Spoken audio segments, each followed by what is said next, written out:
हाय दोस्तों, नमस्कार। आप सभी का मेरे चैनल में स्वागत है। आज हम बात करेंगे अशोक लेलैंड की और एक भारी भरकम कंपनी। जिस हिसाब से टाटा ग्रुप और अशोक लेलैंड ने देश के अंदर इतने ज़बरदस्त वाहनों को बनाया है, उसी के साथ साथ मैं आपको बता दूं, अशोक लेलैंड के ऊपर 2 अगस्त को और 3 अगस्त को 2 टारगेट आए थे। एक था 160 रुपये का और दूसरा था 180 रुपये का। यानी कि ये ऑलमोस्ट इस समय अगर आप बात करें तो 1 महीना होने वाला है, और 1 महीने के अंदर अगर आप शेयर को देखने की कोशिश करेंगे तो यहाँ पर 6 महीने का चार्ट लगता हुआ दिखाई दे रहा है, जिसके अंदर 30% तक के रिटर्न नज़र आ रहे हैं और कंटिन्यूसली शेयर के अंदर ग्रोथ बनी हुई है। 100 रुपये से लेकर के इस समय शेयर लगभग आप देखेंगे 154 रुपये पर आ गया है, यानी कि 50% तक के रिटर्न आपको मिल गए हैं। लेकिन बावजूद कुछ टेक्निकल के कारण ये शेयर आपको यहाँ पर भाव नहीं दिखा रहा है।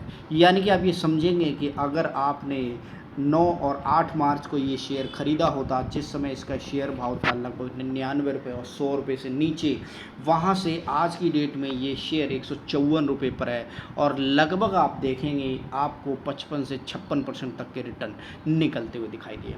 अभी भी इस शेयर के अंदर जो टारगेट नज़र आ रहे हैं वो 2 अगस्त को आए थे और आज ऑलमोस्ट महीना ख़त्म होने को है, यानी कि अभी भी इस शेयर के ऊपर जो टारगेट है वो ओपन है।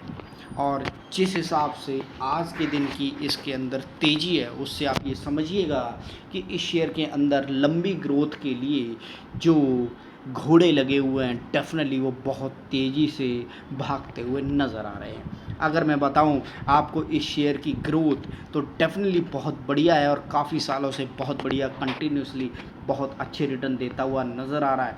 देश की उन भारी भरकम कंपनियों में से एक है जहां आर्मी का पूरा विश्वास अशोक लेलैंड पर बनता हुआ दिखाई देता है, और यही रीज़न है कि अशोक लेलैंड और आर्मी, इंडियन आर्मी का साथ काफ़ी लंबे टाइम से है।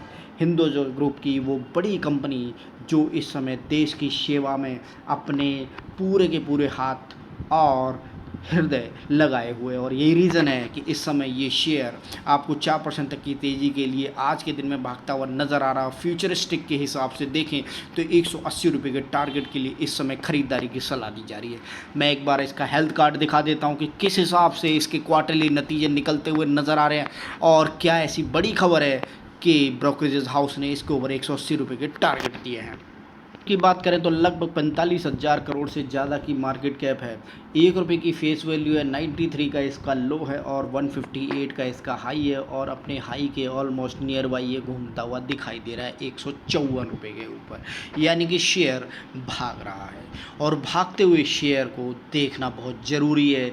और जिस हिसाब से इस शेयर ने यहाँ ये बॉटम लगाया था, वो आपको नज़रअंदाज बिल्कुल नहीं करना था, क्योंकि रिटर्न काफ़ी बढ़िया निकलते हुए दिखाई दे रहे हैं। शेयर कंपैरिजन की बात करें तो जैसा कि मैं बता रहा था कि टाटा मोटर के बाद इसी कंपनी का नंबर है, और यही रीज़न है कि शेयर के अंदर जो नेट प्रॉफिट है वो इस समय डिक्लाइन होता हुआ बहुत ज़्यादा दिखाई दे रहा है।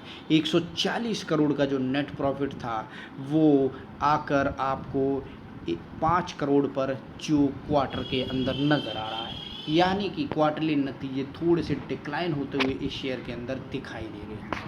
ओवरऑल ईयरली बाई ईयरली की ग्रोथ की बात करें तो यहाँ पर आपको कंटिन्यूसली ये देख सकते हैं लॉसेस थोड़े से कम होते हुए दिखाई दिए हैं पिछले साल के मुकाबले। एक टाइम पर कंपनी काफ़ी बढ़िया हेल्दी नेट प्रॉफिट निकालती थी, लेकिन इस समय पिछले 2-3 सालों से -165 करोड़, -360 करोड़ और माइनस ऑलमोस्ट 79 करोड़ के नेट प्रॉफिट निकलते हुए दिखाई दिए हैं। यानी कि कंपनी घाटे के अंदर जाती हुई दिखाई दे रही है और उससे निकल भी वापस रही है।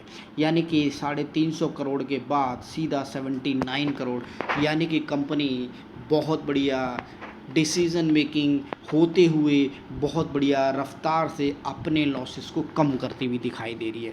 क्या वाकई में यही रीज़न है कि ये शेयर आपको प्रॉफिट में आता हुआ भी दिखाई देगा और 180 के टारगेट को भी ये टच करेगा?